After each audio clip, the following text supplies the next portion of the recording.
ಅಯ್ಯೋ ದೇವರೇ, ಏನು ಮಾಡಲೆಪ್ಪ ನಾನೀಗ? ಏನು ಮಾಡಲಿ? ಎಲ್ಲಿ ತಂದು ಕೊಡಲಿ 2,000 ರೂಪಾಯಿ? ಇಲ್ಲ ಇಲ್ಲ, ನನ್ನ ಮಗನ ವಿದ್ಯಾಭ್ಯಾಸ ಅರ್ಧಕ್ಕಿಲ್ಬಾರ್ದು. ಅವನಿಗೆ ಹೇಗಾದರೂ ಮಾಡಿನ ಹಣ ಕೊಡಲೇಬೇಕು. ಅವನನ್ನು ಪರೀಕ್ಷೆಗೆ ಕುಂದಿಸಲೇಬೇಕು. ಹಾಗಾದರೆ ಹಾಗಾದರೆ 2,000 ರೂಪಾಯಿ ನಾ ಎಲ್ಲಿಂದ ತಂದು ಕೊಡಲಿ? ಅಯ್ಯೋ ದೇವರೇ, ಏನು ಮಾಡಲಿ? ಮನೆಯಲ್ಲಿದ್ದ ಯಾವುದಾದ್ರೂ ಒಂದು ವಸ್ತುವನ್ನು ಮಾರಿ ಅವನಿಗೆ ಹಣ ಕೊಡಬೇಕೆಂದರೆ ಹಿರಿಯ ಮಗ ಆಡಿ ಮಾಡಿ ಹೋಗಿದ್ದಾನೆ. ಈ ಮನೆ ಕಟ್ಟಿಸಿದವನು ನಾನು. ಈ ಮನೆಯಲ್ಲಿ ಪ್ರತಿಯೊಂದು ವಸ್ತುಗಳು ತಂದಿಟ್ಟವನು ನಾನು. ಆದರೆ ಇಂದು ಯಾವ ವಸ್ತುಗಳನ್ನು ಮುಟ್ಟುವ ಹಾಗಿಲ್ಲವಲ್ಲೋ. ಅಯ್ಯೋ ದೇವರೇ, ಏನು ಮಾಡಲೆಪ್ಪ ನಾಡಿ? ನನ್ನದೇ ಆದ ವಸ್ತು ನನ್ನ ಬಳಿ ಯಾವುದಿದೆ? ಇದೆ, ನನ್ನದೇ ಆದ ವಸ್ತು ನನ್ನ ಬಳಿ ಇದೆ. ಅದರ ಮೇಲೆ ಯಾರ ಅಧಿಕಾರವೂ ಇಲ್ಲ. ಅದನ್ನೇ ಮಾರಿಕೊಟ್ಟರಾಯಿತು, ಅದೇ ಯೋಗ್ಯ. ರೇಣುಕಾ, ಬಿಚ್ಚಿ ಕೊಟ್ಟು ಬಿಡೆ ನಿನ್ನ ಕೊರಳಲ್ಲಿದ್ದ ಮಾಂಗಲ್ಯವನ್ನು. ಅದನ್ನೇ ಮಾರಿ ನನ್ನ ಮಗ ಪರೀಕ್ಷೆ ಕಟ್ಟಿಕೊಳ್ಳಲಿ. ಅಳಬೇಡ ರೇಣುಕಾ, ಅಳಬೇಡ. ನಾವು ವಿಧಿಯ ದವಡಿಗೆ ಸಿಕ್ಕವರು. ಇಲ್ಲಿ ನಾವು ಅತ್ತರೇನು ಸತ್ತರೇನು ನಮ್ಮನ್ನು ಕೇಳುವರು ಯಾರು ಇಲ್ಲ. ಬಂದ ತುತ್ತನ್ನು ನಾವು ಭಜಿಸಲೇಬೇಕು ರೇಣುಕಾ, ಭಜಿಸಲೇಬೇಕು. ಯಾರು ಎಲ್ಲವೂ ದೈವಲೀಲೆ. ಆತ್ಮೀಯ ವೀಕ್ಷಕರೇ ನಮಸ್ಕಾರ. ನಮ್ಮ ನಿರ್ಮಲ ಭಾರತಿ ಯೂಟ್ಯೂಬ್ ವಾಹಿನಿಗೆ ಹೃತ್ಪೂರ್ವಕವಾದ ಸ್ವಾಗತ ತಮಗೆ. ನಾನು ಇವತ್ತು ಒಬ್ಬ ವಿಶೇಷ ವ್ಯಕ್ತಿಯನ್ನು ಪರಿಚಯ ಮಾಡಲಿದ್ದೇನೆ. ರನ್ನನ ಹುಟ್ಟೂರಾದ ಮುಧೋಳ ತಾಲೂಕಿನ ಕಲಾವಿದರ ತವರೂರು ಆಂಜನೇಯನ ಪವಿತ್ರ ಕ್ಷೇತ್ರ ಹೆಬ್ಬಾಳದ ಹಿರೇಮಠ ಬಂಧುಗಳಲ್ಲಿ ಒಬ್ಬರಾಗಿರ್ತಕ್ಕಂಥ ಶ್ರೀಯುತ ಸಹೋದರರಾದ ಶಂಕರಯ್ಯ ಹಿರೇಮಠ ಎಂಬ ರಂಗ ಕಲಾವಿದರ ಬಗ್ಗೆ, ರಂಗ ಕಲಾವಿದರನ್ನು ಬೆಳೆಸುವ ಒಬ್ಬ ಸಂಘಟಕನ ಬಗ್ಗೆ ನಾನು ತಮ್ಮ ಮುಂದೆ ಇವತ್ತು ಪರಿಚಯ ಮಾಡಿಕೊಡಲಿದ್ದೇನೆ. ದಯವಿಟ್ಟು ಈ ಸಂಪೂರ್ಣವಾದ ವಿಡಿಯೋವನ್ನು ನೋಡಿ ಲೈಕ್ ಮಾಡಿ, ಶೇರ್ ಮಾಡಿ ಮತ್ತು ನಮ್ಮ ವಾಹಿನಿಯನ್ನು ಸಬ್ಸ್ಕ್ರೈಬ್ ಮಾಡುವುದರ ಮೂಲಕ ನಮ್ಮ ವಾಹಿನಿಯನ್ನು ಬೆಂಬಲಿಸಿ ಮತ್ತು ಇಂಥ ಹಲವಾರು ಕಲಾವಿದರನ್ನು ಪರಿಚಯ ಮಾಡ್ತಕ್ಕಂಥ ನಮ್ಮ ಕೆಲಸಕ್ಕೆ ಬೆಂಬಲಿಸಿ. ನಮಸ್ಕಾರ. ನಮಸ್ಕಾರ ಸಂಗೊಳ. ನಮಸ್ಕಾರ, ಧನ್ಯವಾದಗಳು. ಬಹಳ ದಿನಗಳ ನಂತರ ನಿಮ್ಮ ಭೇಟಿ. ಶ್ರೀಯುತ ಶಂಕರಯ್ಯ ಹಿರೇಮಠ ಸಾಕಿನ್ ಹೆಬ್ಬಾಳ ತಾಲೂಕು ಮುಧೋಳ, ಇವರು ಒಬ್ಬ ಹಿರಿಯ ರಂಗಕರ್ಮಿ, ರಂಗ ಸಂಘಟಕ, ರಂಗ ನಿರ್ದೇಶಕ. ಪ್ರಸ್ತುತ ಒಂದು ಸಂಘಟನೆಯನ್ನು ಮಾಡಿಕೊಂಡು ಸಾಮಾಜಿಕ ನಾಟಕಗಳನ್ನು ಹಳ್ಳಿಯ ರಂಗಾಸಕ್ತರಿಗೆ ಕಲೆಯ ರುಚಿಯನ್ನು, ಸವಿಯನ್ನು ಉಣಬಡಿಸ್ತಕ್ಕಂಥ ವ್ಯವಸ್ಥೆಯನ್ನು ಮಾಡಿಕೊಂಡು ಇಂಥ ಕಷ್ಟದ ಕಾಲದಲ್ಲಿಯೂ ಕೂಡ ಗ್ರಾಮೀಣ ರಂಗಭೂಮಿಗೆ ಒಂದು ಚೈತನ್ಯವನ್ನು ತುಂಬತಕ್ಕಂಥ ಕೆಲಸವನ್ನು ಕೈಗೊಂಡಿರ್ತಕ್ಕಂಥ ಶಂಕರಯ್ಯ ಹಿರೇಮಠ ಸ್ವಾಮೀಜಿಯವರಿಗೆ ನಾನು ರಂಗಾಸಕ್ತರ ಪರವಾಗಿ, ಅಭಿಮಾನಿಗಳ ಪರವಾಗಿ ಧನ್ಯವಾದಗಳನ್ನು ಹೇಳುತ್ತೇನೆ. ನಮಸ್ಕಾರ. 2023 ಕನ್ನಡ ರಾಜ್ಯೋತ್ಸವ ಜಿಲ್ಲಾ ಪ್ರಶಸ್ತಿ ಪುರಸ್ಕೃತರಾದ ರಂಗಭೂಮಿ ಹಿರಿಯ ನಟ ಹಾಗೂ ಸಂಘಟಕರಾಗಿರ್ತಕ್ಕಂಥ ಆತ್ಮೀಯರಾದ ಶಂಕರಯ್ಯ ಹಿರೇಮಠ ಅವರಿಗೆ ನಮಸ್ಕಾರಗಳು. ನಾವು ತಮ್ಮ ಸಂದರ್ಶನವನ್ನು ನಮ್ಮ ನಿರ್ಮಲ ಭಾರತಿ ಯೂಟ್ಯೂಬ್ ವಾಹಿನಿಯ ಸಲುವಾಗಿ ಸಂದರ್ಶನ ಮಾಡಲು ಬಯಸಿದ್ದೇವೆ. ದಯವಿಟ್ಟು ತಮ್ಮ ಸಂಕ್ಷಿಪ್ತ ಪರಿಚಯವನ್ನು ನಮ್ಮ ವೀಕ್ಷಕರಿಗೆ ಮಾಡಿಕೊಡ್ಬೇಕೆಂದು ತಮ್ಮಲ್ಲಿ ವಿನಂತಿ. ಸರ್ ನನ್ನ ಹೆಸರು ಶಂಕರಯ್ಯ ಬಸಲಿಂಗ ಹಿರೇಮಠ ಅಂತ ಹೇಳ್ರಿ. ನಾವು ಪ್ರಾಪರ್ ನಮ್ಮದು ಹೆಬ್ಬಾಳ, ತಾಲೂಕು ಮುಧೋಳ್ರಿ, ಜಿಲ್ಲಾ ಬಾಗಲಕೋಟೆ. ನಾವು ಸರ್ವಸಾಧಾರಣ ಈಗ ಒಂದು 35-40 ವರ್ಷದ ಹಿಂದಿಂದ ನಾವು ಊರಾಗ ಒಂದು ಟ್ರಿಪ್ ಸಂಘಟನೆ ಮಾಡ್ಕೊಂಡು ಹುಡುಗರನ್ನ ಕಲೆಕ್ಟ್ ಮಾಡ್ಕೊಂಡು 40 ವರ್ಷದ ಹಿಂದನೂ ನಾವು ನಾಟಕ ಹವ್ಯಾಸಿ ರಂಗಭೂಮಿ ಅಂತ ಹೇಳಿ ಮಾಡಿಕೊಂಡು ನಾಟಕಗಳನ್ನ ಆಡ್ಕೊತ ಬಂದವರು. ಅವಾಗಿನ ಟೈಮ್ದಾಗ ನಾಟಕ ಮಾಡೋದಪ್ಪ ಅಂದ್ರೆ ನಮಗೆ ಭಾಳ ಕಷ್ಟ ಇತ್ತು ರೀ. ಹೆಂಗೆ ಕಷ್ಟಪ್ಪ ಅಂದ್ರೆ ಕಷ್ಟ ಇತ್ತು, ಇಷ್ಟನೂ ಇತ್ತು. ಇಷ್ಟನೂ ಇತ್ತು, ಅಷ್ಟು ಕಷ್ಟನೂ ಇತ್ತು. ಇಷ್ಟ ಆದ ಮೇರಿಗೂ ಎಷ್ಟು ಇಷ್ಟ ಇತ್ತು ಅಷ್ಟೇ ಕಷ್ಟ ಆಕಿತ್ರಿ ಅವಾಗ. ಯಾಕಂದ್ರೆ ದುಡ್ಡಿನ ಒಂದು ಪ್ರಾಬ್ಲಮ್. ಮತ್ತೆ ಮೇಲಾಗಿ ಏನೈತ್ರಿ, ನಾವು ಸ್ಟೇಜ್ ನಾವೇ ಹಾಕೋಬೇಕ್ರಿ. ಅವಾಗ ಮಣ್ಣು ಹೊತ್ತು ಬಾಳಿದಿಂಡ ತಂದು ಆ ಬಾಳಿದಿಂಡ ಹಾಕಿ ಅದ್ರ ಮ್ಯಾಲ ಗೋಧಿ ಹೊಟ್ಟ ಅಂತ ಸಿಗೋದ್ರಿ, ಅದನ್ನ ತಂದು ಹಾಕಿ ಮಣ್ಣು ಹಾಕೊಂಡು ಅದನ್ನ ಸ್ಟೇಜ್ ರೆಡಿ ಮಾಡ್ಕೊಂಡು ರಂಗ ಸಜ್ಜಿಕೆಯನ್ನು ತಯಾರು ಮಾಡೋದಕ್ಕೆ ಅದೊಂದು ಅವ್ರ ಜವಾಬ್ದಾರಿ. ಹಿಂಗಾಗಿ ಒಂದು 8 ದಿವಸ ನಮ್ಗೆ ಅದು ಭಾರಿ ಕೆಲಸ. ನಾವು ಮತ್ತೆ ಮನೆಯಾಗೂ ಬೇಯಿಸೋದು ಕರಿ, ಮತ್ತೆ ಅದನ್ನ ಅಲ್ಲಿ ಕೆಲಸ ಮಾಡೋದು ಕರಿ, ಮತ್ತೆ ನಾವು ಒಂದು 5 ತಿಂಗಳು ತಾಲೀಮ್ ಮಾಡೋದು ಕರಿ. ಹಿಂಗಾಗಿ ಸ್ವಲ್ಪ ಬಹಳ ತ್ರಾಸ ಆಗ್ತಿತ್ತು. ಆ ತ್ರಾಸನ್ಯಾಗೂ ನಾವು ಪರವಾಗಿಲ್ಲ ಅಂತೇಳಿ ಒಂದು ಹುಡುಗರನ್ನ ಮೇಳ ಮಾಡ್ಕೊಂಡು ಅದ ನಾಟಕ ಕಲಿತೀವಿ. ಬೆಳಿಗ್ಗೆ ಎದ್ದು ನಾಟಕ ಮುಗಿದ ಬಳಿಕ ಬಂದ ಕಲಾವಿದರಿಗೆ ಪೇಮೆಂಟ್ ಕೊಡಕ್ಕೆ ನಮ್ಮ ಮತ್ತೀಗ ಬಜೆಟ್ ಇರ್ತಿರ್ತಿಲ್ಲ. ಅವಾಗ ಎಷ್ಟಪ್ಪ ಅಂದ್ರೆ ನಾವು ಹೆಣ್ಮಕ್ಳಿಗೆ 330 ರೂಪಾಯಿ ಕೊಟ್ಟಿವಿ. ಪಡೆದವ್ರು ಆಲದ ಕಟ್ಟಿಯವ್ರು ಬರ್ತಿದ್ರು ರೀ. ಆಲದ ಕಟ್ಟಿ ಪಲ್ಯ ಆಲದ ಕಟ್ಟಿ ಬಡಿಗೆರವ್ರು ಅಂತೇಳಿ. ಆಗಿನ ಟೈಮ್ದಾಗ ಅವ್ರು ಬಂಡಿ ಒಳಗೆ ನಮಗೆ ಪಡೆದೆಗಳನ್ನ ತಂದ ಮೈಕು ಪಡೆದಿತ್ತು ಅಂತಂದ್ರೆ ನಂತರ ನಿಮ್ಮೂರು ಸಂಬಂಧಿಕರಾದ ಪಲ್ಯದವ್ರು ಪಡೆದೇ ಬರಾಕತ್ತಿದ್ರು. ಆ ನಂತರ ಈ ಲೈಟ್ ಇವರು ಬರಾಕತ್ತಿದ್ರು. ಅಷ್ಟು ಮಾಡ್ಕೊಂತ ಇಲ್ಲಿ ತನ ನಾವು ಬಂದವ್ರಿ. ಏನೋ ಒಂದು ಊರಾಗ ಒಳ್ಳೆ ನಾಟಕ ಆಡ್ತಾರಪ್ಪ ಅನ್ನೋದೊಂದು ಉದ್ದೇಶಿಗೆ ನಮ್ಮ ಸುಮಾರು 55 ವರ್ಷ ವಯಸ್ಸು ಇರ್ಬೇಕು ತಮ್ಗೆ. 56-50 ಅಷ್ಟು ವಯಸ್ಸಿನಾಗ ಸುಮಾರು 40 ವರ್ಷದಿಂದ ಕಲಾ ಸೇವೆಯನ್ನು ಮಾಡ್ಕೊಂತ ಇಲ್ಲಿ ತನಕ ಬಂದಿರಿ. ಬಹಳ ಇದು ಕಲಾ ಸೇವೆಗೆ ಏನ್ ಸಿಗ್ಬೇಕಾಗಿತ್ತೋ ಅವು, ಯಾಕಂದ್ರೆ ಉತ್ತರ ಕರ್ನಾಟಕದ ಸ್ವಲ್ಪ ನಿರ್ಲಕ್ಷ್ಯಕ್ಕೆ ಒಳಗಾಕಿವಿ ನಾವು ಕಲಾವಿದರು ಕೂಡ. ಆ ಏನ್ ಸಿಗ್ಬೇಕಾಗಿತ್ತು ಆ ಗೌರವ ಪುರಸ್ಕಾರಗಳು ಇನ್ನೂ ನಿಮಗೆ ದಕ್ಕಬೇಕಾಗಿತ್ತು, ದಕ್ಕಿಲ್ಲ.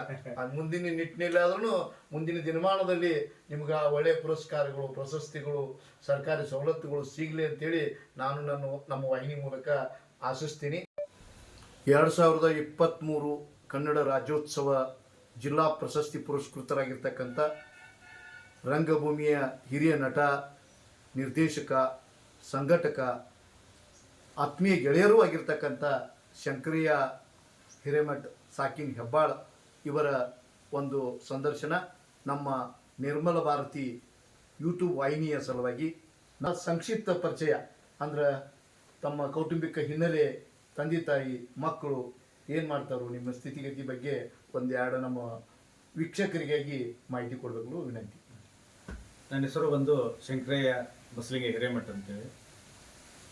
ಮೂಲತಃ ನಾವು ಇಲ್ಲಿ ಹೆಬ್ಬಾಳ ಗ್ರಾಮದವರು, ತಾಲೂಕು ಮುಧೋಳು, ಜಿಲ್ಲಾ ಬಾಗಲಕೋಟೆ. ನಮಗೆ 3 ಮಂದಿ ಗಂಡು ಮಕ್ಕಳು ರೀ. ಎಲ್ಲರೂ ನಾನು ಮಾತ್ರ ಫಸ್ಟಿಗೆ ನಾನು ನಮ್ಮ ಹುಣಸಿಕಟ್ಟೆ ಅವ್ರ ಕೈಯಾಗ ಸ್ವಲ್ಪ ಫೋಟೋಗ್ರಫಿ ಮಾಡ್ಕೊತ ಅವ್ರ ಕೈಯಾಗ ಕಲಿತು ಅದೇ ಉದ್ಯೋಗನ ನನ್ನ ಮಕ್ಕಳು ಮಾಡ್ತಾರೆ. ನಾನೀಗ ಸೇತಿಗೆಯಲ್ಲಿ ಕೆಲಸ ಮಾಡ್ತೀನಿ ರೀ, ಒಕ್ಕಲ್ತನ. ಮುಂದಿಗೆ ಮಕ್ಕಳು ಫೋಟೋಗ್ರಫಿಯನ್ನು ನಡೆಸ್ತಾರೆ. ಅವರು 3 ಮಂದಿ ಮಕ್ಕಳು ಫೋಟೋಗ್ರಫಿ ಒಳಗೆ ಅವರು ಶಿಕ್ಷಣ ಅವರು ಫೈನಲ್ ಅದು ಮಾಡ್ಕೊಂಡಾರ, ಫೈನಲ್ ಅದು ಮಾಡ್ಕೊಂಡಾರ. ಈಗ ಹೆಣ್ಮಕ್ಳೇನಿಲ್ಲ? ಹೆಣ್ಮಕ್ಳು ಇಲ್ಲ, 3 ಮಂದಿ ಗಂಡು ಮಕ್ಕಳು. ಮದುವೆ ಮಾಡಿರೋ ಮಕ್ಕಳದು 2 ಆಗಿದ್ದಾರೆ, ಒಬ್ಬರದು ಉಳ್ದ. ತಂದೆ ತಾಯಿ ಅದಾರ, ತಂದೆಯವರು ತೀರ್ಕೊಂಡ್ರಿ. ನಮಸ್ಕಾರ. ಇರಲಿ. ಈಗ ಕೌಟುಂಬಿಕ ಹಿನ್ನೆಲೆ ತಮ್ಮದು, ಯಾಕಂದ್ರೆ ನಮಗೂ ಮಗ್ಗಲಹಳ್ಳಿ ಅವರು ಇರೋದ್ರಿಂದ ನನಗೂ ನೀವೇನು ಬಸದ್ರಲ್ಲ, ಆದರೂ ವೀಕ್ಷಕರ ಸಲುವಾಗಿ ನಾವು ಅದನ್ನು ಪ್ರಶ್ನೆ ಕೇಳಿದ್ದೀನಿ. ನಿಮಗೆ ನಾನು ನೋಡಾಕಲೇ, ನಾನು 40 ಸಮಾನ ವಯಸ್ಕರು ಕೂಡ, ನಾವು ಸಮಾನ ಮನಸ್ಕರು. ಒಂದೇ ಸಮಯದೊಳಗೆ ಈ ರಂಗಭೂಮಿ ಸೆಳೆತಕ್ಕೆ ಒಳಗಾದಂಥ ನಾವು, ನಿಮಗೆ ನಾಟಕದ ಬಗ್ಗೆ ಹೆಂಗೆ ಆಸಕ್ತಿ ಮೂಡಿತು ಅನ್ನೋದ್ರ ಬಗ್ಗೆ ವೀಕ್ಷಕರಿಗೆ ಒಂದೆರಡು ಮಾತು ಹೇಳ್ಬೇಕಂತ ಹೇಳಿ ವಿನಂತಿ. ಸರ್, ಮೊದಲ ಸರ್ವಸಾಧಾರಣ ನಾನು 9th 8th ಹೋಗ್ತಿರ್ಬೇಕು ಸರ್. ಅವಾಗ ನಮ್ಮೂರಾಗ ನಮ್ದು ಕೃಷ್ಣಕುಮಾರ್ ಅಂತೇಳಿ ರತ್ನಮಂಗಲ ನಾಟಕ ಒಂದು ಆಡ್ಯದ. ಭಾಳ ಅಂದ್ರೆ ಭಾಳ ಚಂದ ಆತ್ರಿ ಅದು ಆ ನಾಟಕ. ನಾವು ಬೆಳತಾಣ ನೋಡಿದ್ದಂದ್ರೆ ಅದೇ ನಾಟಕ ನಮಗೆ ತಿಳುವಳಿಕೆ ಬಂದು ಬೆಳಕ. ಅವಾಗ ಆ ನಾಟಕ ನೋಡಿ ನಾವು ಒತ್ತದ್ದು ಖರೆ. ನಾವು ಸ್ವಲ್ಪ ಆ ನಾಟಕ ಇಷ್ಟು ಚಂದ ಮಾಡಿದ್ರಲ್ಲ ಅವ್ರು ಅಂತ ತಿಳ್ಕೊಂಡು ನನಗೂ ಸ್ವಲ್ಪ ಅವಾಗ ನಾನು ನಾಟಕ ಮಾಡಬೇಕಲ್ಲ ಅಂಥೇಳಿ ಒಂದು ಆಸೆ ಬಣದಲ್ಲಿ ಹುಟ್ಟಿಕೊಂಡು ನಂತರ ಅವ್ರ ಮೇಲಾಗಿ ನಮ್ಮೂರವ್ರು ಇದ್ದ ಸಂಬಂಧ ಅವರು ಯಾಕಲ್ಲಕ್ರಿ ಗುರುಗಳ ನೀವು ಪಾಠ ಮಾಡ್ರಿ, ಯಾರು ಬೇಡ ಅಂತಾರು, ನಾಟಕ ಮಾಡೋಣ್ರಿ ಅಟ್ರು ಕೂಡಿ ಅಂತೇಳಿ ಅವ ಕೃಷ್ಣಕುಮಾರ ನಮಗೊಂದು ದಾರಿ ತೋರಿಸಿದ್ರು. ಅಲ್ಲಿಂದ ಅವ್ರ ಕಡೆಯಿಂದ ಅಷ್ಟರೊಳಗೆ ಅವ್ರಿಗೆ ನಮ್ಗೆ ಸ್ವಲ್ಪ ಗೆಳತನ ಜಾಸ್ತಿ ಆಗಿ ಕೆಲವೊಂದು ಡೈಲಾಗ್ಗಳನ್ನ ಏಕಪಾತ್ರ ಅಭಿನಯಗಳನ್ನ ನನಗೊಂದು ಬಬ್ಬುರವಾಣ ಏಕಪಾತ್ರ ಅಭಿನಯ ಅಂತ ಮಾಡಕ್ಕೆ ನನಗೆ ಹೇಳಿದ. ಸ್ವಲ್ಪ ಅವರು ಈಗ ಬೇರೆ ಉದ್ಯೋಗದಿಂದ ಅವ್ರು ಸ್ವಲ್ಪ ದೂರ ಆದ್ರಿ. ನಮ್ಮ ಅಶೋಕ ಅನ್ನ ಕೊಪ್ಪದವ್ರು ವಜ್ರಮಟ್ಟಿ ಅಂತೇಳಿ ಅವರು ನನಗೆ ಈ ತಾಲೂಕಾ ಮಟ್ಟ ಯೋಜನೆ ಮೇಳಕ್ಕೆ ಹೋದಾಗ ಅವ್ರು ಪ್ರತಿ ಸಲ ನಮ್ಗೆ ತಾಲೂಕಾ ಮಟ್ಟದಾಗ ಮತ್ತು ಜಿಲ್ಲಾ ಮಟ್ಟದಾಗ ವಿಭಾಗ ಮಟ್ಟದಾಗ ರಾಜ್ಯ ಮಟ್ಟದಾಗ ಸಹಿತ ಅವ್ರು ನಮ್ಮ ಜೋಡಿ ಇದ್ದವ್ರು. ಅಶೋಕನ ವಜ್ರಮಟ್ಟಿ ಕೊಪ್ಪದವ್ರು ಅವರು ನಾವು ಕೂಡಿ ಹೋಗುತ್ತಾಗ ಅವ್ರು ಕೆಲವೊಂದು ತಮ್ಮ ಕಡೆ ಇದ್ದಂಥ ಕಲೆಯನ್ನ ನನಗೆ ದಾರಿಯಲ್ಲಿ ಕೊಟ್ಟರು. ಒಂದು ದೃಷ್ಟಿ ಒಳಗ ನಿಮ್ಗೆ ರಂಗಭೂಮಿಯ ಗುರು ಅಂಥವ್ರ ಜೋಡಿ ನಾವು ವರ್ಕ್ ಮಾಡಿ ಅವರು ನಮ್ಗೆ ನಾವು ರಾತ್ರಿ ಬೆಳತನ ಮಾಡ್ಕೋತಿರ್ಕಿಲ್ಲ. ನಾಟಕ ಮುಗೀತಿಯಪ್ಪ ಅಂದ್ರೆ ಅಶೋಕನ ಏನಾರು ಹೇಳಪ್ಪ, ಅಶೋಕನ ಏನಾರು ಹೇಳಪ್ಪ, ಮತ್ತು ಅವ್ ನಮಗೆ ಏನಾರು ಹೇಳಬೇಕು, ಅವನಿಂದ ಕಲಿಬೇಕಾದ ಇನ್ನೂ ಭಾಳ ಐತಿ. ಅವಾಗ ನಮ್ಗೆ ಸಾಕಷ್ಟು ಅವರು ನಮ್ಗೆ ಕಲಿಸಿ ಕೊಟ್ಟರು. ಅಂದ್ರೆ ಮೂಲತಃ ನಿಮ್ಮ ತಂದೆಯವರು ನಿಮ್ಮ ಅಣ್ಣಂದಿರು ಕೂಡ ಕಲಾವಿದರೇ ಇರೋದ್ರಿಂದ ಈ ಹೆಂಗ ನೀರಿನಲ್ಲಿ ಹುಟ್ಟಿದ ಮೀನಿಗೆ ಈಜು ಕಲಿಸೋದು ಬೇಡ ಅನ್ನೋ ಹಂಗ ಆ ಕಲೆ ನಿಮ್ಗೆ ರಕ್ತಗತವಾಗಿ ಮೊದಲು ಬಂದಿದ್ದರಿಂದ ಅವರು ಕೊಪ್ಪದವರು ಮತ್ತು ಕೃಷ್ಣಕುಮಾರ್ ಅವರು ಕಾರಣೀಭೂತರಾಗಿ ಅವರೊಂದು ಸ್ವಲ್ಪ ಸಹಕಾರ ಕೊಟ್ಟದಕ್ಕಾಗಿ ನಿಮ್ಮಲ್ಲಿ ಒಬ್ಬ ಉತ್ತಮ ಕಲಾವಿದ, ಉತ್ತಮ ಸಂಘಟಕ, ನಿರ್ದೇಶಕ ಹುಟ್ಟಲಿಕ್ಕೆ ಆ ಸಂದರ್ಭಗಳು ಕಾರಣ ಅದು ಅಂತಕ್ಕಂಥದ್ದು ನನ್ನ ಅನಿಸಿಕೆ. ಮತ್ತು ನೀವು ಯಾವ್ಯಾವ ನಾಟಕ ಮಾಡಿದ್ರಿ ಇಲ್ಲಿ ತನಕ? ಎಷ್ಟು ನಾಟಕ ಆಗ್ಯಾವು? ಸರ್ ನಾನು ಒಂದು 65 ನಾಟಕ ಅಂದ್ರು ಆಡಿದ್ವಿ ಸರ್. 65 ಅಭಿನಂದನೆಗಳು. ಶತಮಾನದ ಸಮೀಪಕ್ಕೆ ಬಂದಿರಿ. ಮತ್ತು ಇದಕ್ಕಿಂತ ಪೂರ್ವದಲ್ಲಿ 91, 92ರಾಗ ನೀನಾಸಮ್ಮ ತರಬೇತಿ ಮುಗಿಸ್ಕೊಂಡು ನೀನಾಸಮ್ ತರಿಗೆ ಆ ಕಡೆ ದಕ್ಷಿಣ ಕನ್ನಡದಾಗ ತಿರುಗಾಟ ಮಾಡಿದವರು. ನೀವು ಹೆಬ್ಬಾಳದಿಂದ ನೀನಾಸಮ್ ತಂಡಕ್ಕೂ ಹೋಗಿದ್ದು ಅದು ನನಗೆ ಗೊತ್ತಿಲ್ಲ. ಆತ್ಮೀಯ ಗೆಳೆಯರಾದರೂ ಕೂಡ ನೀನಾಸಮ್ ತರಬೇತಿಯನ್ನು ಶಂಕರಯ್ಯ ಅವರು ಪಡೆದದ್ದು ನನಗೆ ಗೊತ್ತಿಲ್ಲ.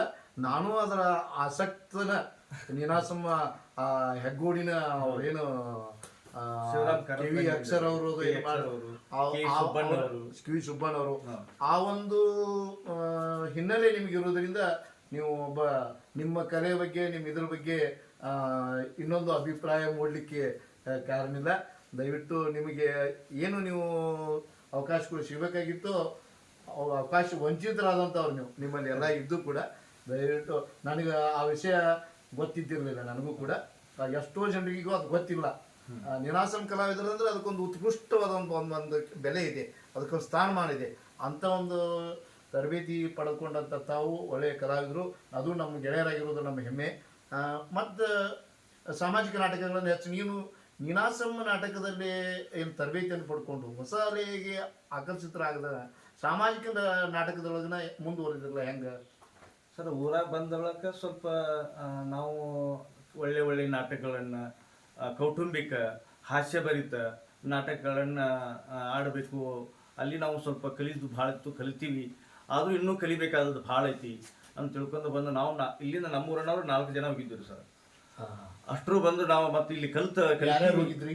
ಗುರಪ್ಪ ಹೊಸಟ್ಟಿ ಅಂತ ಹೇಳ್ರಿ, ಮುಂದೆ ನಮ್ಮ ಶ್ರೀಕಾಂತ್ ಉಪದ್ ಅಂತೇಳಿ, ಮುಂದೆ ರಮೇಶ್ ಔರಾದಿ ಅಂತೇಳಿ ನಾವೊಬ್ರು 4 ಜನ. ನಾವು ನನಗೆ ಗೆಳೆಯರು ಅವರು ಗುರಪ್ಪ ಹೊಸಟ್ಟಿ, ಶ್ರೀಕಾಂತ್ ಉಪದ್, ಇಬ್ರು ಪಾಪ ಅವರು ನಮ್ಮನ್ನ ನಡುವನ ಅಗಲಿದ್ರು.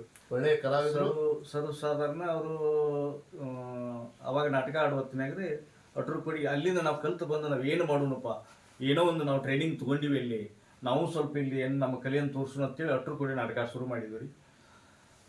ಆಡ್ತಾ ಒಬ್ಬೊಬ್ಬರ ಪಾಪ ಅವರು ನಮ್ಮ ಟೀಮಿನ ಒಂದು ಹಣೆಬರ ಸುಮಾರು ಒಬ್ಬೊಬ್ಬರು ಅವರು ಗುರಪ್ಪ ಹೊಸಟ್ಟಿ ಅವ್ರು ತಿರ್ಕೊಂಡ್ರು. ಹೌದು. ಮುಂದೆ ಶ್ರೀಕಾಂತ್ ಉಪರ್ ತಿರ್ಕೊಂಡ. ಮತ್ತು ಮೇಲಾಗಿ ರಮೇಶ್ ಅವರಾದಿ ನಾವು ತಿರ್ಕೊಂಡ್ರಿ. ಒಬ್ಬನೇ ಉಳಿದ್ರಿ. ಗುರಪ್ಪ ಹೊಸಟ್ಟಿ ಅವ್ರ ಬಗ್ಗೆ ಮತ್ತು ಶ್ರೀಕಾಂತ್ ಧೂಪದ ನನಗಿಬ್ರು, ಶ್ರೀಕಾಂತ್ ಧೂಪದಂತೂ ನನ್ನ ಆತ್ಮೀಯ ಗೆಳೆಯ. ಹೊಸಟ್ಟಿ ಅವ್ರ ಅಭಿನಯದ ಬಗ್ಗೆ ಹೇಳ್ಬೇಕಂದ್ರೆ 89ರಾಗಿರ್ಬೋದು, ಆ ಪಾಪ ತಂದೆ ಪುಣ್ಯದ ಮಗ ಅಂತಕ್ಕಂಥ ನಾಟಕದೊಳಗೆ ಅವರು ಆ ಭೈರಪ್ಪನ ಪಾತ್ರದಲ್ಲಿ ಅವರ ಏನು ಪರಕಾಯ ಪ್ರವೇಶ ಥರ ಆ ಥರ ಅಭಿನಯ ನೋಡಿದ್ದು, ಅದರಿಂದ ಇನ್ಸ್ಪೈರ್ ಆಗಿ ಅದರಿಂದ ಪ್ರೇರಣೆಗೊಂಡು ನಾವು ಕೂಡ ನಮ್ಮ ಊರಾಗ ಆ ನಾಟಕವನ್ನು ಮಾಡಿಸಿದ್ವಿ. ಅದು ಬೇರೆದವ್ರು ಮಾಡಬೇಕಾಗಿತ್ತು. ಅದರ ಅನಿವಾರ್ಯ ಕಾರಣಗಳಿಂದ ಆ ಗುರಪ್ಪನ ಮಾಡಿರ್ತಕ್ಕಂಥ ಭೈರಪ್ಪನ ಪಾತ್ರನ ಕಣಿಗೂ ನಾ ಮಾಡ್ಬೇಕಂತ ಸಂದರ್ಭ ಒದಗಿ ಬಂತು. ಆ ಗುರಪ್ಪನ ರೇಂಜಿಗೆ ಆ ಪಾತ್ರ ನನಗೆ ಒಯ್ಯೋಕ್ಕಾಗಲಿಲ್ಲ. ಅದು ನನ್ನದೇ ಆದಂಥ ಸ್ಟೈಲ್ನೊಳಗೆ ಆ ಪಾತ್ರವನ್ನು ಮಾಡಲಿಕ್ಕೆ ನಾನು ಪ್ರಯತ್ನ ಮಾಡಿದೆ ಅಂತಕ್ಕಂಥದ್ದು ಈ ವಿಷಯದೊಳಗೆ ಗುರಪ್ಪನ ಒಳ್ಳೆಯ ಕಲಾವಿದ ಅಂತಕ್ಕಂಥದ್ದನ್ನು ನೆನೆಸಿ ಅವ್ರ ಆತ್ಮಕ್ಕೂ ಕೂಡ ನಾವು ಭಾವಪೂರ್ಣ ಶ್ರದ್ಧಾಂಜಲಿಯಲ್ಲಿ ಈ ಕಾರ್ಯಕ್ರಮದ ಮೂಲಕ ಸಲ್ಲಿಸೋಣ ಅಂತಕ್ಕಂಥದ್ದನ್ನು ಹೇಳಬಯಸುತ್ತೇನೆ.